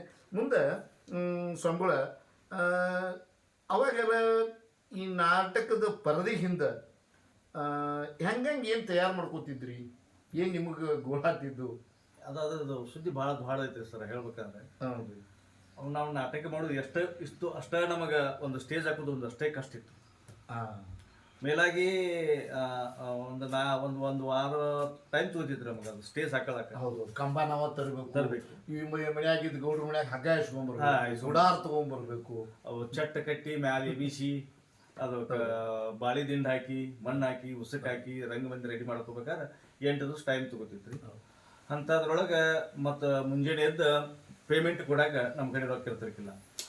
ಆವಾಗಿನ ಟೈಮ್ದಾಗ ನಮಗೆ 3 ಮಂದಿ ಎಲ್ಲಿ ತರ್ಸೋಣಪ್ಪ ಹೆಣ್ಮಕ್ಳನ್ನ, ನೀನು ಇಲ್ಲೊಂದು ಪಾರ್ಟ್ ಮಾಡು ಅಂತೇಳಿ 2-2 ತರಿಸೋದು, ಒಬ್ಬರು ಗಂಡ್ಮಕ್ಳು ಪಾರ್ಟ್ ಮಾಡಕ್ಕೆ. ಪ್ರತಿ ಹಳ್ಳಿಯ ರಂಗಭೂಮಿಯ ಆಗಿನ ಕತೆ, ಈ ವ್ಯತ್ಯನೂ ಕೂಡ ಸ್ಥಿತಿಗತಿನೂ ಹೌದು. ಅವಾಗ ಅವ್ರ ಹೆಣ್ಮಕ್ಳಿಗೆ 330 ರೂಪಾಯಿ ಪೇಮೆಂಟ್ ಕೊಡ್ತಿದ್ವಿ. ಅಷ್ಟು ಕಷ್ಟ ಇತ್ತು. ಭಾಳ ಕಷ್ಟದ ದಿನಮಾನದೊಳಗೆ ರಂಗಭೂಮಿಯ ಸೇವೆಯನ್ನು ಮಾಡಿ ಸುಮಾರು 40 ವರ್ಷಗಳಿಂದ ರಂಗಭೂಮಿ ರಂಗ ಕಲಾವಿದರ ಹಿತಾಸಕ್ತಿಯನ್ನು ಕಾಪಾಡಿಕೊಂಡು ಇಲ್ಲಿವರೆಗೆ ತಾವು ಮುಂದುವರಿಸ್ಕೊಂಡು ಬಂದಿದ್ದು ಕೂಡ ನಮ್ಮ ಗೆಳೆಯರಾಗಿದ್ದು ಕೂಡ ನಮಗೆ ಹೆಮ್ಮೆ. ಯಾಕಂದ್ರೆ ಈಗ ಪ್ರೆಸೆಂಟ್ ನೀವು ಮತ್ತೆ ರಂಗಭೂಮಿಗೆ ಸಂಬಂಧಪಟ್ಟಂಥ ಒಂದು ಕೆಲಸದಲ್ಲಿ ಕೈ ಹಾಕಿದ್ದೀವಿ. ಈ ವಯಸ್ಸಿನಲ್ಲಿ ಸುಮಾರು 55-56 ವಯಸ್ಸಿನೊಳಗೆ ಎಲ್ಲ ಜವಾಬ್ದಾರಿಗಳನ್ನ ಕಳಿಸ್ಕೊಳ್ಳೋ ಸಂದರ್ಭದೊಳಗೆ ಸಂಗಡಿಗರನ್ನ, ಸಮಾನ ಮನಸ್ಕರನ್ನ, ಸಣ್ಣ ಕಲಾವಿದರನ್ನ ಕೂಡಿಸ್ಕೊಂಡು ಒಂದು ಸಂಚಾರಿ ಸಂಘಟನೆಯನ್ನು ಮಾಡ್ಕೊಂಡು ಕಲಾವಿದ ಸಂಘಟನೆ, ನೀವು ಆ ಕಡೆ ನಿಮ್ಮ ಸಂಘಕ್ಕೆ ಏನೋ ಹೆಸರು ಇಟ್ಕೊಂಡಿರಿ ನೀವು? ಹೌದು ಸರ್, ಗಾನಯೋಗಿ ಶ್ರೀ ಗಾನಯೋಗಿ ಪಂಚಾಕ್ಷರಿ ಗವಾಯಿಗಳ ನಾಟ್ಯ ಸಂಘ ಹೆಬ್ಬಾಳ ಅಂತ ಪೂಜ್ಯ ಪಂಚಾಕ್ಷರಿ ಗವಾಯಿಗಳ ಹೆಸರಿನೊಳಗೆ ಆ ರಂಗ ತಂಡವನ್ನು ಕಟ್ಕೊಂಡು ರತ್ನ ಮಾಂಗಲ್ಯ ಮತ್ತು ಈಗ ಸದ್ದ ಮಟ್ಟಿಗೆ ಅದೊಂದು ರತ್ನ ಮಾಂಗಲ್ಯ ಅಂತಕ್ಕಂಥ ಒಂದು ಸಾಮಾಜಿಕ ಪ್ರಸಿದ್ಧ ನಾಟಕವನ್ನು ಬೇರೆ ಗ್ರಾಮದ ಜಾತ್ರೆ ಉತ್ಸವಗಳಲ್ಲಿ ಅದನ್ನು ರಂಗಸಜ್ಜಿಕೆ ಮೇಲೆ ತರ್ತಕ್ಕಂಥ ಒಂದು ಮಹತ್ವದ ಕಾರ್ಯವನ್ನು ನಾವು ಕೈಗೊಂಡಿದ್ದೀರಿ. ಅದರಾಗ ಏನು ಅನುಭವ ನಿಮಗೆ? ಎಷ್ಟು ನಾಟಕ ಮಾಡಿದ್ದೀರಿ ಈಗ ಇಲ್ಲಿವರೆಗೆ? ಯಾವ ಊರಿಗೆ ನೀವು ನಿಮ್ಮ ತಂಡವನ್ನು ತೆಗೆದುಕೊಂಡು ಪ್ರದರ್ಶನ ಮಾಡಿದ್ದೀರಿ ಅಂತಕ್ಕಂಥದ್ದನ್ನು ಸ್ವಲ್ಪ ವೀಕ್ಷಕರಿಗೆ ವಿವರಣೆ ಮಾಡಿ ಸರ್. ಇದಕ್ಕಿಂತ ಪೂರ್ವದಲ್ಲಿ ಇನ್ನೊಬ್ಬರ ಹೆಸರು ನಾನು ಬಿಟ್ಟಿನಿ, DL ಪೂಜಾರ್ ಅಂತೇಳಿ. ಅವರು ನಮ್ಗೆ ಭಾಳ ಒಳ್ಳೆಯ ಕಲಾವಿದರು, ನಮ್ಮ ಟ್ರೂಪ್ನಾಗ ಇದ್ದವ್ರು. ಅವರು ಸ್ವಲ್ಪ ವಯಸ್ಸಾದಾಗ ಅವರು ಸ್ವಲ್ಪ ಇದಾದ್ರಿ. ಅವ್ರಿಗೆ ಒಂದು ಕೃತಜ್ಞತೆ ಹೇಳಕ್ಕೆ ಇಷ್ಟಪಡ್ತೀನಿ. ಯಾಕಂದ್ರೆ ಅವ್ರಿಗೆ ಅಂತ ಹೇಳಬೇಕಾಗತ್ತೆ. ನಮ್ಮ ತಂಡಿಗೆ ಈಗ ನಾವರಿಗೆ ಏನು ಮಾಡಿದ್ವಿ ಸರ್, ಇತ್ತಿತ್ತಲಾಗಿ ಅದನ್ನು ನಾವು ನಾಟಕಗಳ ಅವರೆಲ್ಲರೂ ಒಂದು 4-5 ಮಂದಿ ನಮ್ಮಲ್ಲಿ ತೀರ್ಕೊಂಡ ನಂತರ ನಾವು ನಾಟಕಗಳನ್ನು ಬಂದ್ ಮಾಡಿಬಿಟ್ವಿ. ಆಡ್ಲಕ್ಕೆ ಊರಾಗ ಆಗಲಿಲ್ಲ ಆಡಕ್ಕೆ. ಏನು ಆಡೋದಪ್ಪ, ನಮ್ಮ ಕಲಾವಿದರು ಎಲ್ಲರೂ ತೀರ್ಕೊಂಡರು, ಏನು ಮಾಡಬೇಕು ಅನ್ನೋದು ನಮಗೆ ಗೊತ್ತಾಗಲಿಲ್ಲ. ಅವಾಗ ನನಗೆ ಏನು ಅನ್ನಿಸ್ತದೆ ಅಂದ್ರೆ ಸರ್, ಒಂದು 4-5-6 ವರ್ಷ ನಾನು ಕೈ ಬಿಟ್ಟಿನಿ ಸರ್. ಹೌದು, ನಾಟಕ ಮಾಡೋದ 4-5-6 ವರ್ಷ ನಂತರ ನನಗೆ ನಾ ಇನ್ನೂ ಮಾಡಬೇಕು, ಇದ್ರಾಗ ನಾ ಇನ್ನೂ ತೋರಿಸ್ಬೇಕು ಜನರಿಗೆ, ನಾ ಇನ್ನೂ ಇದ್ರಾಗ ಕಲಿಬೇಕಾದದ್ದು ಭಾಳ ಐತಿ ಅಂತ ಹೇಳ್ಕೊಂಡು ಒಂದೊಂದು ಕಂಪನಿಯಾಗ ಒಂದೊಂದು ಹುಡುಗರನ್ನ ನನಗಿಷ್ಟ ಆದವರು, ಆ ಪಾತ್ರಕ್ಕೆ ಅವ್ರು ಹೋಲುವಂಥವ್ರು ನಾನು ಅವ್ರಿಗೆ ಕ್ಯಾಪ್ಚ್ ಮಾಡ್ಕೊಂಡ್ರಿ. ಅಂದ್ರೆ ಹೋಗಿ ಅವ್ರಿಗೆ ಭೇಟಿಯಾಗಿ, ನೋಡಪ್ಪ ನಾನು ಒಂದು ಮತ್ತು ಹಿಂಗೆ ನಾಟಕ ಮಾಡ್ಬೇಕಂತ ಮಾಡೀನಿ, ಮತ್ತು ನೀವು ಬಂದು ಅದಕ್ಕೆ ನೀವು ಪಾತ್ರ ಮಾಡ್ಕೊಂಡ್ರಿ ಅಂದ್ರೆ ಆ ನಾಟಕ ಇನ್ನೊಟ್ಟು ಮೆರಗು ಬರ್ತೈತಿ. ನೀವು ಒಳ್ಳೆ ಪಾತ್ರ ಮಾಡಿರಿ. ಬೇರೆ ಕಂಪ್ನಿ ಒಳಗೆ ಅಂದ್ರೆ ಬೇರೆ ಒಂದು ಸಂಘದಾಗ ಅವ್ರು ಮಾಡಕತ್ತಿದ್ರು. ಅವ್ರನ್ನ ಹೋಗಿ ಯಾರು ಬೇಡ ಅಂತಾರ್ರಿ, ನಿಮ್ಮ ಜೋಡಿ ಮಾಡೋದು ಅಂದ್ರೆ ನಮಗೂ ಭಾಳ ಇಷ್ಟ ರೀ, ನಾವು ಮಾಡ್ತೀವಿ ರೀ ಅಂಥೇಳಿ ಒಂದು 4-5 ಹುಡುಗರು ಬಂದು ನಮ್ಮ ಜೋಡಿ ಸಾಥ್ ಕೊಟ್ಟರು. ಅವಾಗ ಏನೋ ಒಂದು 10-12 ದಿವಸ ತಾಲೀಮ್ ಮಾಡ್ಕೊಂಡು ನಮ್ಮಲ್ಲಿ ಒಂದು ಜಾತ್ರೆ ಬಂದ್ರಿ ಮಾರುತೇಶ್ವರದ. ಆ ಜಾತ್ರೆಗೆ ನಾಟಕ ಹಚ್ಚಿದ್ರಿ. ನಾಟಕ ಯಶಸ್ವಿ ಆಯಿತು. ಯಶಸ್ವಿ ಆಗೋಣ ಮಗ್ಗಲಹಳ್ಳಿ ಅವ್ರು ಏನು ಮಾಡಿದ್ರಿ, ಇಲ್ಲಿ ಮುದ್ದಾಪುರದವ್ರು, ಈ ನಾಟಕ ನೀವು ನಮ್ಮೂರ ಬಂದು ಆಡ್ಬೇಕಪ್ಪ, ಯಾಕಂದ್ರೆ ಇಂಥ ನಾಟಕ ಇದು NS ಜೋಶಿ ಅವ್ರ ನಾಟಕ. NS ಜೋಶಿ ಅವರು ಮುದ್ದಾಪುರದಾಗೂ ಕೂಡ ನಾನು ಸಣ್ಣ ಇದ್ದಾಗ ಅಲ್ಲಿ ನಮ್ಮ ಮಾವುಗಳು ಬಹಳಷ್ಟು ಬೇಕಾದ್ರೆ ನಮ್ಮ ಸಂಬಂಧಿಕರದಾರ, ನಮ್ಮ ಮಾವುಗಳು ಕಲಾವಿದರು. ಅವ್ರು ರತ್ನ ಮಾಂಗಲ್ಯ ನಾಟಕವನ್ನು ಒಂದು 2-3 ಸಾರಿ ಆಡಿದ್ರಿ. ಆ ಒಳ್ಳೆ ಯಶಸ್ವಿ ನಾಟಕ. ರತ್ನ ಮಾಂಗಲ್ಯದ ಬಗ್ಗೆ ಮುದ್ದಾಪುರದೊಳಗೆ ಒಂದು ಪ್ರೇಮ ಐತೆ ಅಲ್ಲಿ. ಅದು ಯಾಕಂದ್ರೆ ಅವ್ರು ಅಶೋಕನ ಇವ್ರಿ, ಯಾರ್ರಿ ಅವರು, ಅಶೋಕ್ ಪೂಜಾರ್ ಅವರು ಅದ್ರಾಗ ಶಿಖಿಲನ್ ಪಾಠ ಮಾಡಿದ್ರು. ಹೌದು. ಮತ್ತು ಅವ್ರು ಚೆನ್ನಪ್ಪ ಮಾಳಿಯಣ್ಣವರು ಅವರು ಅದ್ರಾಗ ಪಾಠಿದ್ರು. ಅವರೆಲ್ಲ ಹೇಳಿದ್ರಿ, ನೋಡಪ್ಪ ಅವಾಗಿನ ಗತಿ ನಾವು ಈ ತಾಲೀಮ್ ಮಾಡಿದವರಲ್ಲ, ನೀವು ದೊಡ್ಡ ಕಲಾವಿದರು, ನಾವು ಈಗ ಬಂದವರು, ಏನೋ ನಮಗೆ ತಿಳಿದ ಮಟ್ಟಿಗೆ ನಾವು ಮಾಡ್ತೀವಿ, ಮುಂಜಾನೆ ನಮಗೆ ನೀವು ರಿಸಲ್ಟ್ ಹೇಳ್ರಿ ನೀವು. ಅಲ್ಲಿ ನಾಟಕ ಸಕ್ಸಸ್ ಕಂಡತ್ರಿ. ಅವರು ಶಬ್ಬಾಶಿಗಿರಿ ಕೊಟ್ಟರು. ಅಲ್ಲಿಂದ ಏನಾಯ್ತು ಸರ್, ಅವರು ಅಲ್ಲಿ ನೋಡಿದವರು ಒಂದು ಮಗ್ಗಲಹಳ್ಳಿ ಪೆಟ್ಲೂರ್ ಅಂತ, ಅವ್ರು ನಮ್ಮೂರಾಗ ಆಗಬೇಕು ಈ ನಾಟಕ, ಇದು ಇಷ್ಟು ಚಂದ ನಾಟಕ ಐತಿ, ನಮ್ಮೂರಾಗ ನೀವು ಆಡಬೇಕಂತೇಳಿ ಅವರು ಕರ್ಸ್ಕೊಂಡು ಅವರು ಆಡಿದ್ರು. ಅಷ್ಟಾಗ ಅಲ್ಲಿ ಸಕ್ಸಸ್ ಆಯ್ತು ನೋಡ್ರಿ. ಮುಂದೆ ಆ ಟೈಮ್ಗೆ ಗಣೇಶ ಚೌತಿ ಬರ್ತದೆ ಸರ್. ನೆಕ್ಸ್ಟ್ ಗಣೇಶ ಚೌತಿ ಬತ್ತು. ನಮ್ಮದ್ರೊಳಗೆ ಒಬ್ಬರು ಹೆಣ್ಮಕ್ಳು, ಒಬ್ಬ ಭಾರತಿ ದಾವಣಗೆರೆ ಅನ್ನೋರು ಪಾಠ ಮಾಡ್ತಿದ್ರು ಕಾಮಿಡಿ. ಅವರು ಒಳ್ಳೆ ಕಲಾವಿದ್ರಿ. ಮೇಲಾಗಿ ನಾ ಎಷ್ಟು ನಾಟಕಗಳು ಮಾಡೀನಿ ಅಷ್ಟು ನಾಟಕಕ್ಕೆ ಅವರು ನನಗೆ ಆಸ್ಪತ್ರೆಗೆ ಬಂದವ್ರಿ. ಅವರು ಮತ್ತು ಈ ಸಂದರ್ಭದಾಗ ನೆನೆಸ್ಬೇಕಾಕತಿ. ನಮ್ಮಲ್ಲಿದ್ದ ಏಟು ಕಲೆ ಇತ್ತು ಗೊತ್ತಿಲ್ಲ, ಅವ್ರು ದೊಡ್ಡ ಕಲಾವಿದರು. ನಮಗೂ ಅವರು ಹುರಿದುಂಬಿಸಿ ನಮ್ಮ ಕಲೆಯನ್ನು ಹೊರಗೆ ಹಾಕಿದವರು ಭಾರತಿ ದಾವಣಗೆರೆ ಅಂತ ಹೇಳಕ್ಕೆ ನಾ ಇಷ್ಟಪಡ್ತೀನಿ. ಮತ್ತು ಮೇಲಾಗಿ ಅಲ್ಲಿ ಪೆಟ್ಲೂರಿಂದ ಅವರು ಹುಬ್ಬಳ್ಳಿಗೆ ಕರ್ಕೊಂಡು ಹೋದ್ರಿ ಗಣೇಶ ಚೌತಿಗೆ. ಅಲ್ಲಿ ಆಡಿದ್ವಿ, ಅಲ್ಲಿ ಸಕ್ಸಸ್ ಆತ್ರಿ ಕೂಡ. ಗಣೇಶ ಚೌತಿಗೆ ಆಡಿದ್ವಿ. ನಂತರ ಹುಲ್ಯಾಳ ಇಲ್ಲಿ ಜಮಖಂಡಿ ತಾಲೂಕು ಹುಲ್ಯಾಳ ರೀ, ಅಲ್ಲಿ ಹೋದ್ರೆ ಅಲ್ಲಿ ಸಕ್ಸಸ್ ಆಯ್ತು ನಾಟಕ. ಅಲ್ಲಿಂದ ಇಷ್ಟು ನೋಡ್ಬಿಡ್ದಾಗ ಗುಲ್ಗಾಜಿ ಎಂಬೆ ಅವರು ದ್ಯಾಮೋಣ ಜಾತ್ರೆ ಐತಿ, ನಮಗೂ ಬೇಕು ನೀವು ನಾಟಕ. ದ್ಯಾಮೋಣ ಜಾತ್ರೆಗೆ ಅಲ್ಲಿ ಗುಲ್ಗಾಜಿ ಎಂಬಿಗೆ ಆಡಿದ್ರಿ, ಅಲ್ಲಿ ಒಳ್ಳೆ ಇದು ಸಿಕ್ತ್ರಿ. ನಂತರ ಗುತ್ತಿಗಳು ಹೊಸ್ಕೊಟ್ಟಿದ್ವಿ, ರಾಮದುರ್ಗ ತಾಲೂಕ ಗುತ್ತಿಗಳು ಹೊಸ್ಕೊಟ್ಟಿದ್ವಿ. ಅದು ಮುಗಿದು ಅಲ್ಲಿ ಸಕ್ಸಸ್ ರೀ. ನಂತರ ಮನೆ ಈಗ ಅರಕೇರಿ ಬೀಳಿಗೆ ತಾಲೂಕು ಅರಕೇರಿ ಶುಕ್ರವಾರ ಆಡಿದ್ವಿ ರೀ, ಮಂಗಳವಾರ ಕುಂದರಿಗಿಗೆ ಆಡಿದ್ವಿ. ಈಗ ಈ 10 ಪ್ರಯೋಗ ಆದವು ರೀ ನಾಟಕದ 10 ಪ್ರಯೋಗ. ನಾನು ಒಂದು ಕೇಳಬಾರ್ದು ಗೊತ್ತಿಲ್ಲ, ಆದ್ರೆ ಈ 10 ಪ್ರಯೋಗ ಮಾಡಿದ್ರಿ. ಈಗ ರಂಗ ತಂಡ ನಡೆಸೋದು ಅಷ್ಟೊಂದು ಸುಲಭದ ಕೆಲಸ ಅಲ್ಲ. ಹೌದು, ಯಾಕಂದರೆ ಎಲ್ಲ ಕಲಾವಿದರು ನಿಮ್ಮವರು ನಮ್ಮವ್ರು ಇದ್ದರೂ ಕೂಡ ಅವ್ರದ್ದೇ ಆದಂಥ ಪರಿಸ್ಥಿತಿಗಳು ನಾಜೂಕಿರ್ತಾವೆ. ಈ ಕೆಲಸ ಬಿಟ್ಟು ಇದನ್ನೆಲ್ಲ ಮಾಡೋದ್ರಿಂದ ಈಗ ಬಂದಂಥ ಆ ಹಣಕಾಸಿನ ನಿರ್ವಹಣೆಯನ್ನು ನಿಮ್ಗೆ ಹೆಂಗೆ ಸ್ಯಾಟಿಸ್ಫ್ಯಾಕ್ಷನ್ ಐತಿ ಸರ್? ಒಂದೇದು ಹೇಳ್ಬೇಕಾದ್ರೆ ನಾವು ಪಗಾರ ತಗೊಂಡು ಇದರ ಉಪಜೀವನ ಮಾಡ್ಬೇಕಂತೇಳಿ ಹೋದವ್ರಲ್ಲ ಒಂದೇದು. ಎರಡನೇದೇನಪ್ಪ ಅಂದ್ರೆ ನಾವು ಕಲಾವಿದರು ಒಂದೇ ಊರು ಅವ್ರದಿದ್ವಿ. ಒಂದು ಸಂಘನ ಕಟ್ಕೋಬೇಕಾದ್ರೆ, ಒಂದು ತಂಡ ಮಾಡ್ಕೋಬೇಕಾದ್ರೆ ಒಂದೊಂದು ಊರವ್ರು ಒಬ್ಬೊಬ್ರು ಕಲಾವಿದ್ರು ಹಾಕೊಂಡಿರ್ತಾರೆ. ಆದ್ರೆ ಇಲ್ಲಿ ನಮ್ಮಲ್ಲಿ ಹಂಗಾಗಿಲ್ಲ. ಪ್ರತಿಯೊಬ್ಬ ಕಲಾವಿದ್ರು ನಮ್ಮ ನಾಟಕಕ್ಕೆ ಎಷ್ಟು ಮಂದಿ ಪಾತ್ರದ ಕಲಾವಿದರಾದ್ರು ನಾವು ಒಂದೇ ಊರವ್ರಿಗೆ ಅದೊಂದು ದೊಡ್ಡ ಒಳ್ಳೆ ವಿಚಾರ. ಹೆಣ್ಮಕ್ಳು ಮಾತ್ರ ತರಿಸ್ಬೇಕಾಗತ್ರಿ. ಮತ್ತೆ ಮೇಲಾಗ ಏನೈತ್ರಿ, ಅಷ್ಟು ಸ್ವಲ್ಪ ತಮ್ಮ ಮನೆಯೊಳಗೆ ಜವಾಬ್ದಾರಿದ್ದ ಹುಡುಗರು ಅದಾವ್ರಿ. ಅದಿದ್ರು ಕೂಡ, ಅದು ಎಲ್ಲ ಅವ್ರ ಮನೆಯಿಂದ ವ್ಯವಸ್ಥೆ ಇದ್ರೂ ಕೂಡ, ಯಾಕಂದ್ರೆ ದಿನಾಲೂ ಹೋಗುದ ಸಂದರ್ಭ ಬಂದಾಗ ಆಗ ಕನಿಷ್ಠ ಹೋಗಿ ಬರೋ ಖರ್ಚು ಅಥವಾ ಅದ್ರ ಖರ್ಚು ಅದಕ್ಕಾರ ಆಗಲಿ ಇಲ್ಲಿಂದ ಹಾಕುವಂತಾದ್ರೂ ಆಗಬಾರ್ದು ಅನ್ನುವಂಥದ್ದು. ಕೈಲಿಂದ ಏನು ಬೀಳಂಗಿಲ್ರಿ, ಇದ್ದದ್ದು ಹೇಳ್ತೀವಿ. ನಮಗೆ ಹೋದಾಗ ಏನು ಪ್ರದರ್ಶನಕ್ಕೆ ಹೋಗಿರ್ತಿರಲ್ಲ ಹಳ್ಳಿ ಒಳಗೆ, ಅಲ್ಲಿ ಜನರು ಸಹಕಾರ, ಕಲಾ ಪ್ರೋತ್ಸಾಹ ಹೆಂಗಿರ್ತೈತಿ? ಅದೇನು ತೃಪ್ತಿ ಕೊಟ್ಟೈತಿ? ಭಾಳ ಆನಂದ ಐತಿ ನಮ್ಗೆ. ಆನಂದ. ಒಂದೊಂದು ಸೀನ್ ಮುಗಿದ್ದೇನು ಸರ್, ಆಕ್ಚುಲಿ ಅವರು ಒಂದು ಟ್ರಾಜಿಡಿ ಸೀನ್ ಮುಗಿತಿಲ್ರಿ, ಅವ್ರು ಕೂತು ನೋಡೋರಿಗೆ ತಮಗೆ ಖುಷಿಯಾಗಿ ಬಂದು ನಮಗೆ ಪರದೆ ಹಿಂದೆ ಬಂದು ನಮಗೆ ಥ್ಯಾಂಕ್ಸ್ ಕೊಡೋದೇನೋ, ನಮ್ಮನ್ನು ತೆಕ್ಕಿ ಬಿಡೋದೇನೋ, ಆ ಖುಷಿ ಮುಂದೆ ಅವ್ರಿಗೆ ನಮಗೆ ಮುಂಜಾನೆ ಎಷ್ಟು ಪಗಾರ ಕೊಟ್ಟರು ಸುಳ್ಳರಿಗೆ ಅಷ್ಟು ನಮಗೆ ಖುಷಿ ಆಗುತ್ತೆ. ಮತ್ತು ಇವತ್ತಿನ ರಂಗಭೂಮಿ ಸ್ಥಿತಿಗತಿ ಬಗ್ಗೆ ಏನು ಹೇಳಕ್ಕೆ ಇಷ್ಟಪಡ್ತೀವಿ? ಯಾಕಂದ್ರೆ ನೀವು ಸಾಮಾನ್ಯ ಕಲಾವಿದರಲ್ಲ, ನಿನಾಸಂ ತರಬೇತಿ ಹೊಂದಿದ ಪ್ರಮುಖ ಕಲಾವಿದರಲ್ಲಿ ಒಬ್ಬರು, ಸುಮಾರು 45 ವರ್ಷಗಂಟಲೆ ಈ ಕಲೆಯನ್ನು ಬೆಳೆಸ್ಕೊಂಡು ಬಂದಂಥವ್ರು. ಇವತ್ತಿನ ರಂಗಭೂಮಿ ಸ್ಥಿತಿಗತಿ ಬಗ್ಗೆ, ಗ್ರಾಮೀಣ ರಂಗಭೂಮಿ ಸ್ಥಿತಿಗತಿ ಬಗ್ಗೆ ಮತ್ತು ಇದನ್ನು ಉಳಿಸ್ಕೊಳ್ಬೇಕಾದಂಥ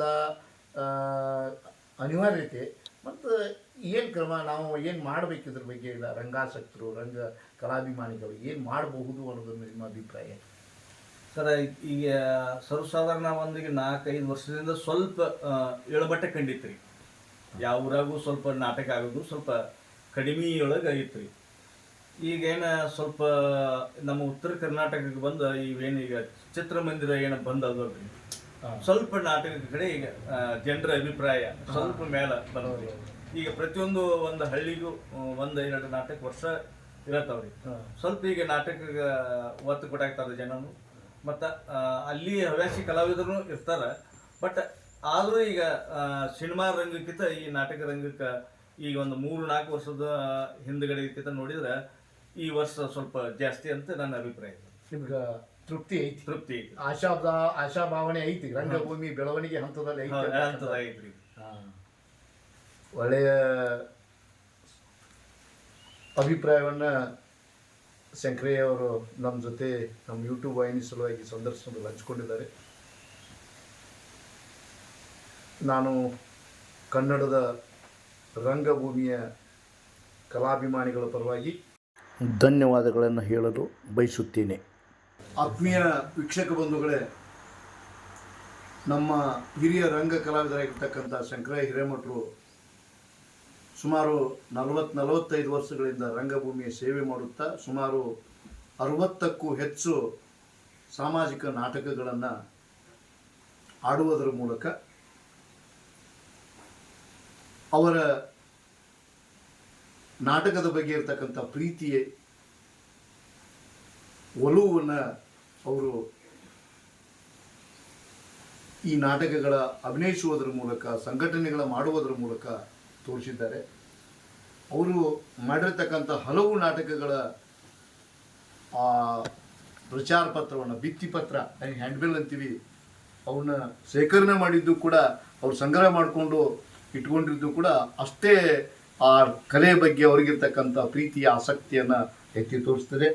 ಇದು ಶ್ರೀ ಜೈ ಹನುಮಾನ್ ನಾಟ್ಯ ಸಂಘ ಹೆಬ್ಬಾಳ ಇವರು ಆಶ್ರಯದೊಳಗೆ 1989ರಂದು ಆಡಿದಂಥ ಪ್ರಸಿದ್ಧ ನಾಟಕ ಪಾಪದ ತಂದೆ ಪುಣ್ಯದ ಮಗ ಅಂತಕ್ಕಂಥ ಈ ನಾಟಕ.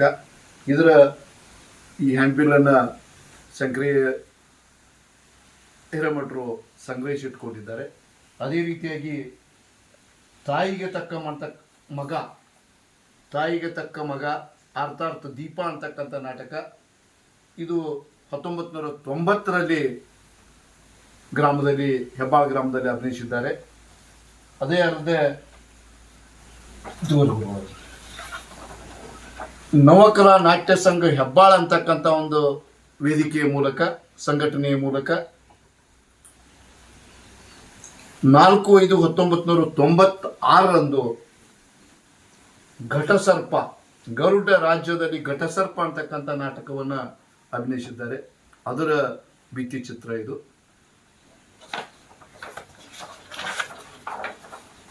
ಕರ್ಮಕಾಂಡದಲ್ಲಿ ಶೀಲ ಸಮಾಧಿ ಅಂತಕ್ಕಂಥ ಒಂದು ಸಾಮಾಜಿಕ ನಾಟಕ. ಇದನ್ನ ಗಾನಯೋಗಿ ಪಂಚಾಕ್ಷರಿ ಗವಾಯಿ ನಾಟ್ಯ ಸಂಘ ಹೆಬ್ಬಾಳ ಇವರ ಒಂದು ಆಶ್ರಯದೊಳಗೆ 18/5/2002 ಹೆಬ್ಬಾಳದಲ್ಲಿ ತಮ್ಮ ಸಹ ಕಲಾವಿದರ ಜೊತೆಗೆ ಅಭಿನಯಿಸಿದ್ದಾರೆ.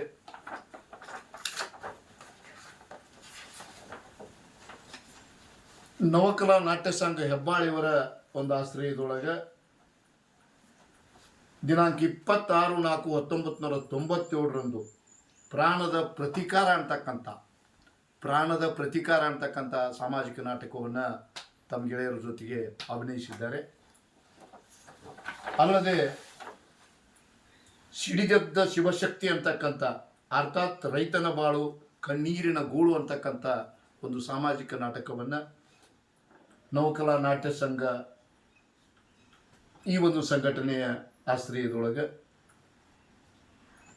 3/4/1999 ಹೆಬ್ಬಾಳದಲ್ಲಿ ಅಭಿನಯಿಸಿದ್ದಾರೆ.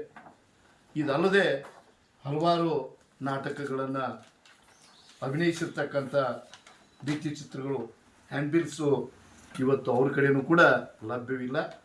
ಇತ್ತೀಚೆಗೆ ಗಾನಯೋಗಿ ಪಂಚಾಕ್ಷರಿ ಗವಾಯಿಗಳ ನಾಟ್ಯ ಸಂಘ ಅಂತಕ್ಕಂಥ ಈ ಒಂದು ಹೊಸ ಸಂಘಟನೆಯ ಜೊತೆಗೆ ಹೊಸ ಕಲಾವಿದರ ಜೊತೆಗೆ ಅವರು ತಾಯಿ ಕೊಟ್ಟಳು ತಾಳಿ ಅಂತಕ್ಕಂಥ ಒಂದು ನಾಟಕವನ್ನು ದಿನಾಂಕ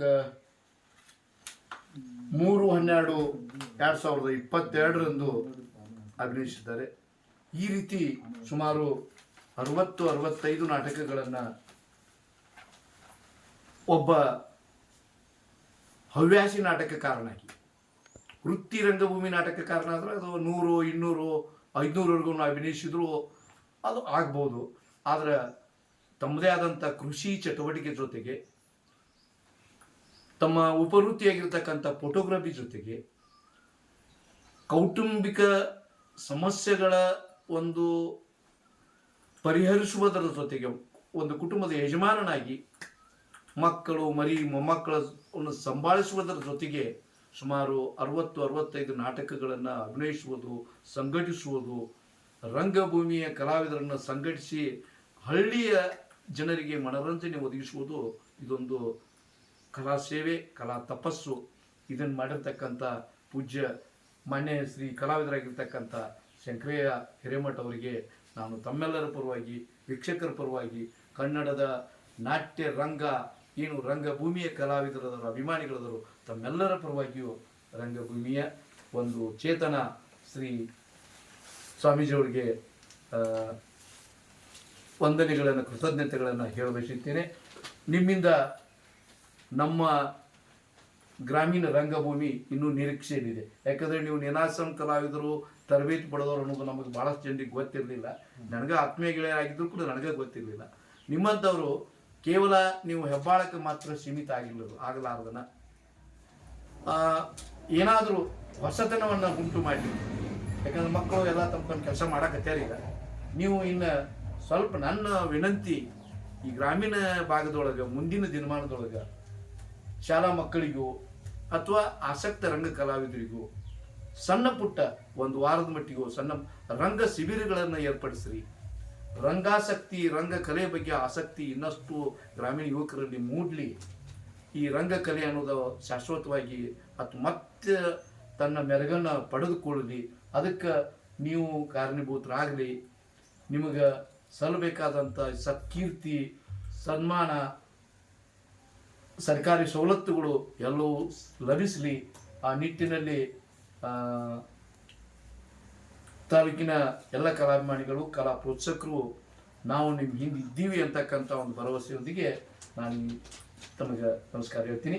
ಏನು ಕೊನೆಯದಾಗಿ ಒಂದೆರಡು ಮಾತುಗಳನ್ನು ತಾವು ತಮ್ಮ ತಂಡದ ಪರವಾಗಿ, ತಂಡದ ಕಲಾವಿದರ ಪರಿಚಯಾತ್ಮಕವಾಗಿ ಕೂಡ ಒಂದೆರಡು ಮಾತುಗಳನ್ನು ಆಡ್ರಿ ಅಂತೇಳಿ ವಿನಂತಿ. ಸರ್, ಮೊದಲು ನಮ್ಮ ಈ ತಂಡದಾಗ ಬೇರೆ ಒಂದು ಕಂಪನಿ ಅಂದ್ರೆ ಬೇರೆ ಒಂದು ಟ್ರಿಪ್ನ್ಯಾಗ ಹುಡುಗ ನಾಟಕ ಮಾಡ್ತಿದ್ವಿ. ಬೇರೆ ಒಂದು ಈಗ ಆಂಜನೇಯ ನಾಟ್ಯ ಸಂಘ, ಹನುಮಾನ ನಾಟ್ಯ ಸಂಘ, ಹಿಂಗೆ ಊರಾಗ ಒಂದೊಂದು ಸಂಘ ಮಾಡ್ಕೊಂಡಿರ್ತಾರೆ. ಒಂದು ಬೇರೆ ಸಂಘದಾಗ ಒಬ್ಬೊಬ್ಬ ಪಾಠ ಮಾಡ್ತಿದ್ರು. ಆ ಪಾರ್ಟಿನ ನನಗೆ ಒಂದು 2-3 ಸೀನ್ ನೋಡಿ ಅಂದ್ರೆ ಈ ನಾಟಕ ಇದೇ ರೀತಿ ಹೋಗುತ್ತಾ ಅಂತ ಒಂದು ನನಗೆ ಸ್ವಲ್ಪ ನ್ಯಾಕ್ ಇತ್ತು. ಆದಾಗ ನಾನು ಆಯ್ಕೆ ಮಾಡ್ಕೊಂಡಿದ್ದೆ. ಒಂದು ಇದ್ರಾಗಿ ಹುಡುಗನ್ನ ಹಾಕ್ಕೊಂಡೆ ಅಂದ್ರೆ ನನ್ನ ನಾಟಕಕ್ಕೆ ಅನುಕೂಲ ಆಗತ್ತಿ. ಇವ ಒಳ್ಳೆ ಪಾಠ, ಇವನು ತಿದ್ದಿದ್ರೆ ಇವ ಮೂರ್ತಿ ಹೊಂಡತಾನು ಅನ್ನೋದೊಂದು ಮನಸ್ಸಿಗೆ ಅದಂದ ಆಸೆ. ಆದ್ರಿಂದ ಹೋಗಿ ಅವ್ರಿಗೆ ಭೇಟಿಯಾಗಿ ಅವ್ರಿಗೆ ರಿಕ್ವೆಸ್ಟ್ ಮಾಡ್ಕೊಂಡು, ಈಗ ಯಾರು ಬೇಡ ಅಂತಾರ್ರಿ, ನಿಮ್ಮ ಜೋಡಿ ಪಾಠ ಮಾಡೋದು ಅಂದ್ರೆ ನಮಗೂ ಭಾಳ ಖುಷಿ ಆಗತ್ತೆ ಅಂಥೇಳಿ ಅವರು ಒಪ್ಕೊಂಡ ನಂತರ ಈ ನಾಟಕಕ್ಕೆ ಶಿವಾನಂದ ಹೊರಟ್ಟಿ ಅಂಥೇಳಿ ಇವರು ನಮ್ಮ ಹುಡುಗ, ಇವ್ರ ಹತ್ರ ಇಲ್ಲಿ ರಘುವೀರ ಪಾಠ ಮಾಡ್ತಾರೆ. ಮತ್ತು ಇನ್ನೊಂದು ಯಾವುದೋ ಒಂದು ಬೇರೆ ಇದ್ರಾಗ ಪಾಠ ಮಾಡ್ತಿದ್ರು, ಒಬ್ಬ ಹುಡುಗ ವಿಲನ್ ಪಾಠ ಮಾಡ್ತಿದ್ದ. ಆ ಹುಡುಗಿಗೆ ಹೋಗಿ ಭೇಟಿಯಾಗಿ, ನೀನು ಬಾರು, ನೀನು ನಮ್ಮ ಜೋಡಿ ಒಂದು ನಾಟಕ ಮಾಡಬಾರು. ನನಗಾಗಲ್ರಿ ನಿಮ್ಮ ಜೋಡಿ ಮಾಡೋದು ಆಗಲ್ರಿ ಅನ್ನಗತ್ತ ಆ ಹುಡುಗ ಅಂತ. ಇಲ್ಲ, ಬಂದರೆ ಬಾ ನೀನು ನಿನಗೆ ಅಂಥೇಳಿ ಅವಾಗ ಒಂದು ತಿಂಗಳು ಅವಾಗ ಬುಕ್ ಹಾಕ್ಬಿಟ್ಟು ಅವ್ನು ಬುಕ್ ಅಲ್ಲಿ ಇಟ್ಟು ಅವ್ನು ಹೋಗಿಬಿಟ್ಟಿದ್ರಿ. ಅಂದ್ರೆ ಅವಾಗ ಇವ್ರು ಏನು ಮಾಡೋದಪ್ಪ ಅನ್ನೋ ಒಂದು ಅವಾಗ ಅಂಜಿಕೆ ಇತ್ತು ರೀ ಅವ್ರು ಹುಡುಗ. ಅಂದ್ರೆ ಹಿರಿಯ ರಂಗಕರ್ಮ ಇರುತ್ತೆ. ಹೀಗಾಗಿ ಹಂಗಟ್ಟಿಂಗಟ್ಟು ಮಾಡಿ ಅವ್ನ ಕರ್ಕೊಂಬಂದು ಸ್ವಲ್ಪ ಪ್ರಾಕ್ಟೀಸ್ ಶುರು ಮಾಡಿದ್ವಿ. ಅವ ನಮಗೆ ಯಾವ ಮಟ್ಟಕ್ಕೆ ಬೇಕು ಆ ಮಟ್ಟಕ್ಕೆ ಇದ್ದಿದ್ದಲ್ರಿ ಸ್ಟಾರ್ಟಿಂಗ್ ಆ ಹುಡುಗ. ಅವ ನಮ್ಮ ಸಂಗಮೇಶ್ ಕುಂಬಾರ್ ಅಂತ ಹೇಳ್ರಿ. ಅವ ಅದ್ರಾಗ ದಿಲೀಪನ ಪಾಠ ಮಾಡ್ತಾನೆ. ಸ್ವಲ್ಪ ಮನೆಯಾಗ ತಾಯಿ ತಂದೆನ ರೀಗಾಡಿಸುವಂಥದ್ದು ಸ್ವಲ್ಪ ಕಷ್ಟ ಕೊಡುವಂಥ ಒಂದು ಪಾಠ ರೀ. ಸೇಮಿ ವಿಲನ್. ಹಾಂ, ಮುಂದೆ ಮೇಲಾಗಿ ಹೆಂಡತಿ ಮಾತು ಕೇಳಿ ತಾಯಿ ತಂದೆಗೆ ಕಷ್ಟ ಕೊಡ್ತಾನೆ. ಅವ ಮತ್ತು ಅವ ಒಂದೊಂದು ಡೈಲಾಗ ಅದು ಅವ್ರ ಮೊದ್ಲಿಂದ ರೂಢಿ ಇತ್ತಲ್ಲ ಆ ಪಾಠಗಳು ಮಾಡಿ ಅವರು ಅದು ಸ್ಪೀಡ್ ಜಾಸ್ತಿ ಸ್ಪೀಡ್ ಇಟ್ಟು ಹೋದ್ರಿ ಮಾತಾಡುವಂಥ ಚಟ ಇತ್ತು. ನಾವು ಅವನ್ನೆಲ್ಲ ಒಂದು ಹಂತಕ್ಕೆ ತಂದು ಕಂಟ್ರೋಲ್ ತಂದು ಕೊಟ್ಟಿವಿ. ಅವ ಹುಡುಗಿ ಒಳ್ಳೆ ಪಾಠ ಮಾಡ್ತಾನೆ ರೀ. ಮತ್ತು ಮೇಲಾಗೆ ನಮ್ಮ ರಮೇಶ್ ವಡ್ಡರಣ್ಣವ್ರಿ, ಅವರು ಅವರು ಬೇರೆ ಕಡೆ ಬೇರೆ ಊರಾಗ ನಾಟಕ ಮಾಡೀನಿ ರೀ ಗುರುಗಳು, ನಾನು ಇಲ್ಲಿ ಮಾಡಿಲ್ಲ ಅಂಥೇಳಿ ಅವರು ಕುಂದ್ರಿ ಏನೋ ಫಸ್ಟ್ ಅವರು ಅಲ್ಲಿದ್ದಾಗ ಮಾಡ್ತಿದ್ರು ರೀ. ನಂತರ ನಮ್ಮ ಊರಿಗೆ ಬಂದಾಗ ಒಂದು 200 ಜೋಡಿ ಒಂದು ಮಾಡ್ಯಾರ. ನಾವು ನೋಡಿಲ್ರಿ ಅಷ್ಟೊಂದು. ಆಗ ನಮ್ಗೆ ಅವ್ರಿಗೆ ಪರಿಚಯ ಇದ್ದಿದ್ದಿಲ್ಲ. ಅಂದ್ರೆ ನಮ್ಮೂರು ಅಳಿಯಾರಿ ಸರ್ ಅವು, ರಮೇಶ್ ವಡ್ಡರ್ ಅಂತೇಳಿ. ಹೀಗಾಗಿ ಅವಂಗೂ ಒಂದು ಯಾವ್ದ್ರಿ ಒಂದು ನಾಟಕ ಯಾವ್ದ್ರದು ರೈತನ ಮಕ್ಕಳು ನಾಟಕಕ್ಕೆ ನನಗೆ ಪಾಠ ಕೊಳಮ ಅದು ರೀ. ಯಾವ ಪಾಠ ಯಾರಿಗೆ ಹೋಗ್ತತ್ತ ಅನ್ನೋದು ಸ್ವಲ್ಪ ನ್ಯಾಕ್ ಮಾಡ್ಕೊಂಡು ಅವ್ರಿಗೆ ಹೋಗಿ ಭೇಟಿ ಆಗ್ತಂತೆ ನಮ್ಮೂರಾಗ. ನಾ ಯಾವುದೋ ಒಂದು ನಾಟಕ ಹಚ್ಬೇಕಾಗಿತ್ತು ಅಂದ್ರೆ ಒಂದು ಪಾಠ ಯಾರಿಗೆ ಹೋಗ್ತತಿ ಅವ್ರಿಗೆ ಮುದ್ದಮ್ಮ ಅವ್ರ ಮನೆಗೆ ಹೋಗಿ ಅವ್ರು ಭೇಟಿಯಾಗಿ ಈ ಪಾಠ ನೀನೇ ಮಾಡ್ಬೇಕಪ್ಪ ಅಂತ ಅವಳು ಒಪ್ಪಿಸ್ಕೊಂಡು ತೊಗೊಂಬರ್ತಂತೆ ರೀ. ಹೋಗಿ ಅವ ರಮೇಶ್ ವಡ್ಡರು ಹೋಗಿ ಈ ಪಾಠ ನೀನೇ ಮಾಡ್ಕೋಬೇಕಪ್ಪ ಅಂದು ಆಯ್ತು ರೀ ಗುರುಗಳು ನಾ ಮಾಡ್ಕೊತಂತ ಮಾಡಿದ್ರು. ಅದು ನಾಟಕ ಸಕ್ಸಸ್ ಆಯ್ತು ರೀ. ಕಾಮಣ್ಣ ಜೋಗಿಯನ್ನು ಹುಡುಗ ಹೀರೋ ಪಾಠ ಮಾಡ್ಕೊಂಡೆ. ಅವಾಗ ನಮ್ಮ ಟ್ರಿಪ್ಪಿಗೆ ಅನಿತಾ ಗದಗ್ ಅಂತೇಳಿ ಒಳ್ಳೆ ಆ್ಯಕ್ಟರ್ ರೀ ಅವರು. ಭಾಳ ಅವರು ಗುಡಿಗೆರೆ ಅಪ್ಪವ್ರ ಕಂಪನಿಯಾಗಿ ದುಡ್ದವ್ರು. ಎನ್ ಬಸವರಾಜ್ ಗುಡಿಗೆರೆ ಅವ್ರ ಕಂಪನಿಯಾಗಿ ದುಡ್ದವ್ರು. ಅವರು ಬಂದು ನಮ್ಮ ನಾಟಕಗಳನ್ನು ತಿರುಮುರು ಮಾಡ್ಕೊಂಡ್ಬಿಟ್ರಿ ಅವ್ರು. ನಾವು ಈಗ ನಾನು ನಾಟಕ ರತ್ನ ಮಂಗಲ್ ರೀ, ಅವರು ಬಂದಿಂದನೂ ಕೆಲವೊಂದು ಸೀನುಗಳು ಬದಲಾವಣೆ ಆಗಿಬಿಟ್ರು. ಮತ್ತು ನನ್ನ ಮಗಳ ಪಾಠ ಮಾಡ್ತಾಳ್ರಿ ಇಲ್ಲಿ ಮಂಜುಳಾ ಮುದೋಳ ಅಂತೇಳಿ. ಆಕಿ ಮತ್ತೆ ಅವ್ರು ಒಳ್ಳೆ ಕಲಾವಿದ್ರಿ. ಮತ್ತು ಅವ್ರು ನಮ್ಮ ನಾಟಕಗಳನ್ನ ನಾವು ಕಂಪ್ನಿಯಾಗ ಅವ್ರು ಆಡಿದವ್ರಿ.